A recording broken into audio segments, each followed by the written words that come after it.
जब सूरत हमार खूबसूरत बा, मेकअप के हमारा जरूरत बा। जब सूरत हमार खूबसूरत बा, रस चुए जैसे मधु के मलैया,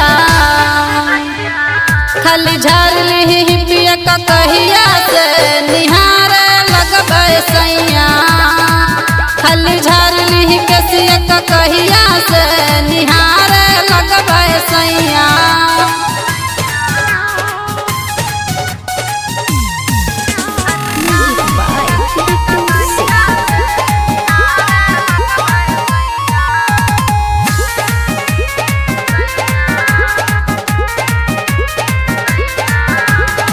धूप सूरज के फीका पड़े हैं, बाटे इतना गोराई हो।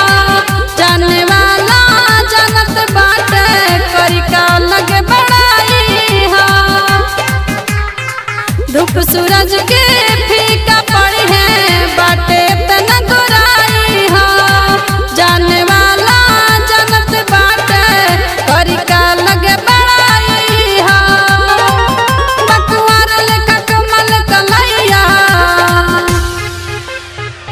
खाली झाड़ ली पिया का कहिया से निहारे लगबे सैया।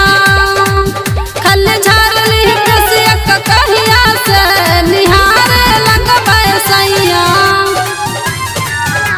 Mix by smart recording studio मेरवा।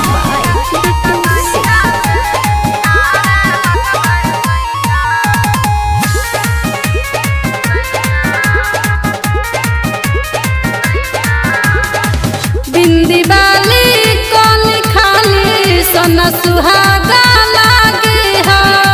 घर के कोन